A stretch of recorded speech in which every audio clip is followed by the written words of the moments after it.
This video was made possible by me. That's right, I'm advertising for myself. It's like a pyramid scheme where every block in the pyramid is me. This whole episode is a sneaky promo for my podcast, Extremities, available at extremitiespodcast.com. You'll see what I mean at the end. This is Barentsburg, a Russian town. It has Russian stores, Russian schools, Russian money, and Russian people who speak, you guessed it, Russian. I want to be clear. This town doesn't just have a lot of Russians in it. It isn't like a Russian equivalent of Chinatown. It is an entirely Russian town, entirely owned by the Russian government. It's as Russian as Vladimir Putin drinking vodka out of a Matryoshka doll. So why then, you have to wonder, is this Russian town in Norway? This is Norway, home to, Norwegians? Now, that cool electric guitar-shaped area down there is probably what you normally think of when you think of Norway. And you might be wondering, what's up with that weird jagged island up at the top that you also highlighted? Is that also part of Norway? Did you make a mistake? Of course not. As I'm sure you know, every part of every HI video ever is totally 100% accurate, always no exceptions. That area up there is also part of Norway. It's called Svalbard, and that's where Barentsburg is. Right here. When Svalbard was discovered in the late 16th century, lots of different countries had lots of different opinions on who should own it, and in the end, the conflict was solved the same way many great conflicts are solved, by never addressing the problem and pretending like everything is fine until it isn't, kinda like climate change. Functionally, that meant Svalbard was open to everyone under the old maritime principle of mare liberum, which is Latin for free seas, or it might be Latin for horse library. I don't really know, my Latin isn't great. For the next few hundred years, several countries would whale and later mine in Svalbard, but over time, the question of who owned Svalbard kept coming up. That question was finally answered after World War I, when the countries at the Paris Peace Conference all came together, and in between answering questions like, should we call it the League of Nations or the Justice League, and how can we best set things up for another worse war 19 years from now, they asked who should get Svalbard, to which Norway said, us, to which the other countries said, yeah, sure, I don't care, why not? This deal, though, came with quite a lot of conditions. Norway would be allowed to own Svalbard and enforce Norwegian laws, but any country that was party to the treaty was allowed to set up shop and use Svalbard's natural resources.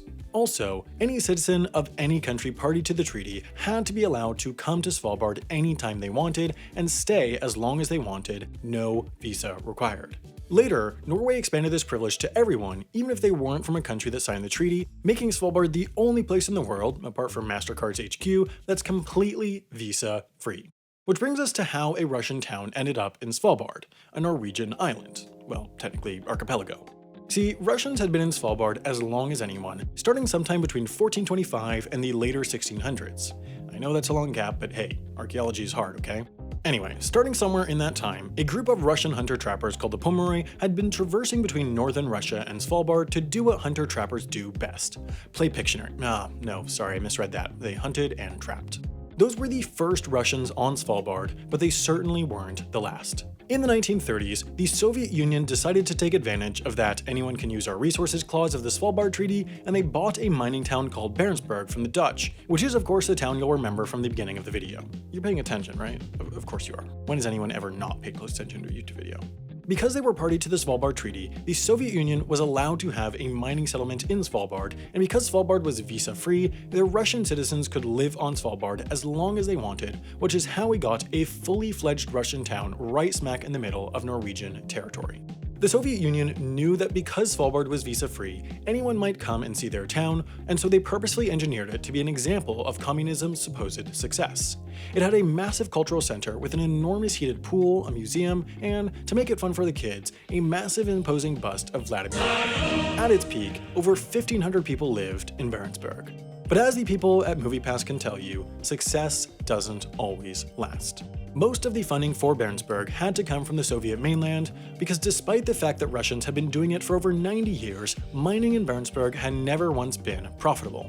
Once the Soviet Union fell, there was less need for a Soviet utopia in Norway, so funding decreased and the town began to struggle to stay afloat. Since then, the Russian government has been giving it just enough money to survive, not because they need coal, but because Barentsburg sits in the middle of key sea routes that connect Russia to Western Europe and North America, but it's still only scraping by. Now, with only about 400 people left, Barentsburg has attempted to pivot to tourism, but with little success. There have, though, been some tourists in the past year, including someone named me, when I visited in order to make the second season of my podcast, Extremities. Extremities Season 2 is out and is available at extremitiespodcast.com and on all of these podcast clients. It's a show about how and why people live in the most remote and extreme settlements on Earth, and Season 2 is all about Svalbard. The episode we released today talks about Barentsburg and the Russian occupation of Svalbard in much more depth and detail. Plus, in the other episodes of the podcast, I talk about a ton of fascinating things I didn't even get to mention in this video. Polar bear attacks, bank heists, the northernmost hospital in the world, a massive seed vault that some consider to be the most important building on Earth, a secret World War II operation to keep Svalbard out of Nazi hands, and so much more. To get the whole story, make sure to start at episode 1, which, once again, is available at extremitiespodcast.com. Now get out of here and listen to my podcast, damn it.